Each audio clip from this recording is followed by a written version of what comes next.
Tanggal umay sa kinain natin matataba nung Pasko at New Year. Guys, no, kakain tayo ng gatang tilapia, no? Tanggal umay sa mga dumating na New Year tsaka Pasko na kinain natin na matataba. Guys, no? Solid to, guys. Sarap. Samahan niyo ako kung paano ko siya ginawa. Let's go!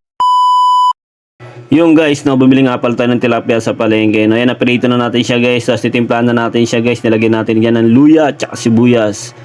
Yan, shoutout nga pala sa asawa ko nagluto, no. Yan, nilagyan na ng suka, tapos talong. Tapos pinakuluan na natin. Silagay natin yan yung pangalawang gata.